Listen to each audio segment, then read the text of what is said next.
If you're like many, many others, you feel insecure about your attractiveness.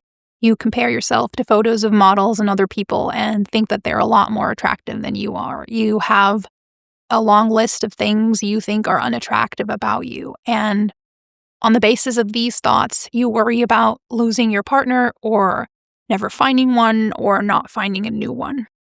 If this is something you struggle with, stay tuned. In this video, I'll explain why you can let go of these worries and why you're a lot more attractive than you think you are. Insecurities about your attractiveness come from unhelpful beliefs about attractiveness. These are beliefs like attractiveness is all or nothing. Either you're attractive or you're hideous. Or attractiveness is an objective, measurable truth. Or the belief that attractiveness is set in stone. And without good looks, you don't stand a chance with potential partners. In the following, I want to help you let go of these beliefs and replace them with helpful ones.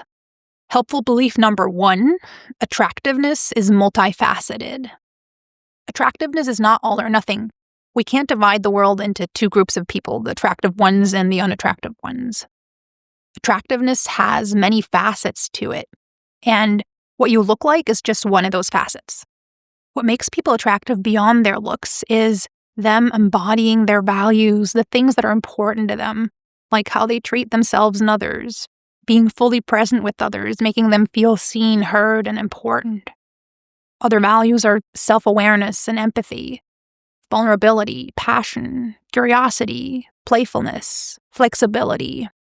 These are just a few of many to choose from. Now you might think, I'm not good at that. I'm not good at embodying values. I don't have any inner strengths. That would express a very critical perspective on yourself. Please work on that. You have some strengths that are attractive for sure. Please become more aware of them. Please question the validity of your inner critic. And if you really want to subscribe to it and be dominated by it, the evidence and proof the inner critic has for your unattractiveness isn't tenable if you look at it from a bit of a distance. Does it even have proof?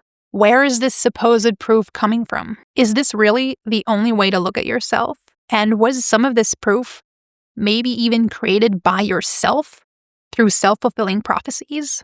The resources and strengths you have aren't irrelevant. Please stop overlooking them. Helpful belief number 2, attractiveness is subjective. A common proof the inner critic will cite for someone's unattractiveness is, this or that person wasn't interested in me. I didn't get any matches on this dating app.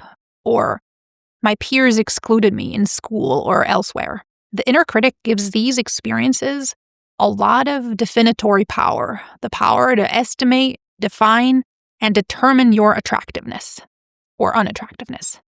In reality, these experiences don't define your attractiveness because attractiveness is subjective. It's not an objective truth that someone can just give you feedback on when they look at or meet you. It's a subjective truth that will be different to everyone you ask. If someone says they don't like hazelnut ice cream, is that ultimate proof that hazelnut ice cream is unpalatable? You won't be attractive to everyone, and that's okay. No one is. It's okay if not everyone is interested in being in a relationship with you. You're only looking for one person. It's okay to get a lot of no's on your way to your yes. It's even to be expected. And if you treat it as that, as something to be expected and natural, these no's can even strengthen your resilience and self-esteem. Helpful belief number 3, attractiveness is malleable. Another dysfunctional belief about attractiveness is that it's fixed, set in stone. You're either born with it or you're not.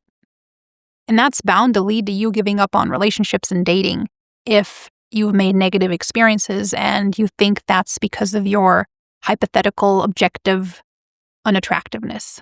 If you look at attractiveness with something called a growth mindset, you'll see it from a different angle as something that we can influence and build. And that makes you feel less helpless and hopeless about your attractiveness. How can you do that? You can make sure you look decently groomed and taken care of. You can work on your self-awareness and people skills. You can get yourself out there into life and collect fun and interesting experiences and stories. You can practice making others feel seen, heard, and supported. You can work on being more available to connection. You can work on becoming more aware of your strengths. The more aware you are of your strengths, the more visible they also become to others. And I don't mean by bragging, but just by the way you'll show up as someone with self-acceptance, self-respect, and self-kindness. Of course, you'll still have imperfections. Of course, there will still be things you're not good at. No one is perfect or good at everything. But by strengthening your strengths and becoming more aware of them, you can counterbalance some of the things that might be difficult about you. And I don't want you to leave this video thinking you have to obsess over compensating for your weaknesses. That can actually turn into a dysfunctional coping strategy for low self-esteem. So please be honest with yourself and take from this video what you need to take from it. And maybe that is that you need to become more aware of your fundamental value that you have just by existing, and that you're good enough just the way you are, and that you need to become more aware of the strengths you already have. And maybe you find it encouraging to think about emotion or people skills you can work on and learn about. Both truths are valid and important, an awareness of your fundamental value and personal growth. And you can value and integrate both into your life. See which one is most important for you right now as a next step at this point in your life. A healthy way of working on yourself actually comes from an attitude of appreciating your fundamental value. That way, when you work on yourself, it's not from a place of anxious hypervigilance and low self-esteem, but from a place of appreciation, compassion, and kindness for yourself, and of wanting to make life a bit easier through personal growth.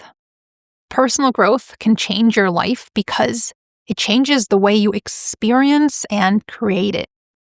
At the same time, it can also keep you stuck in believing you're not enough if you use it as a dysfunctional coping mechanism. And it can stand in the way of you living your life because you're always trying to fix it and yourself. So, to sum up, attractiveness is multifaceted, subjective, and malleable. It's not that you're a hopeless case, but you've been overlooking what makes you attractive.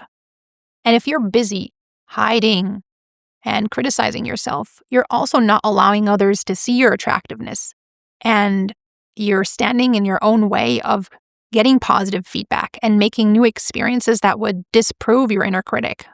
I'll now suggest a few exercises you can do to take the next step in changing your beliefs and actions when it comes to your attractiveness and relationship situation. Number 1, imagine that you're your own mentor. What would you recommend to your client? What could help your client change their mindset about their attractiveness? If you want to think about this for a moment, press pause on the video. Number 2, take out a piece of paper and write all of your strengths onto it. Write down everything that you appreciate about yourself or could appreciate about yourself if you chose to.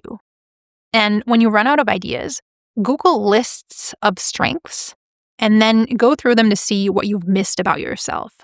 Number 3, come up with a plan to make yourself more available for connection. If you were to take the next step in becoming more available for connection, what would that be? Would you plan or schedule a date night or a connecting outing with your partner? Would you ask them how their day went when they come home? Would you take the next step with someone with whom you've been chatting on a dating app? Would you sign up for and go to the meetings of a club to meet new people with shared interests? If you're up for it, you can share where you're at now after hearing all of this in the comment section. All the best to you. Till next time, take care. And remember, attractiveness is multifaceted, subjective, and malleable.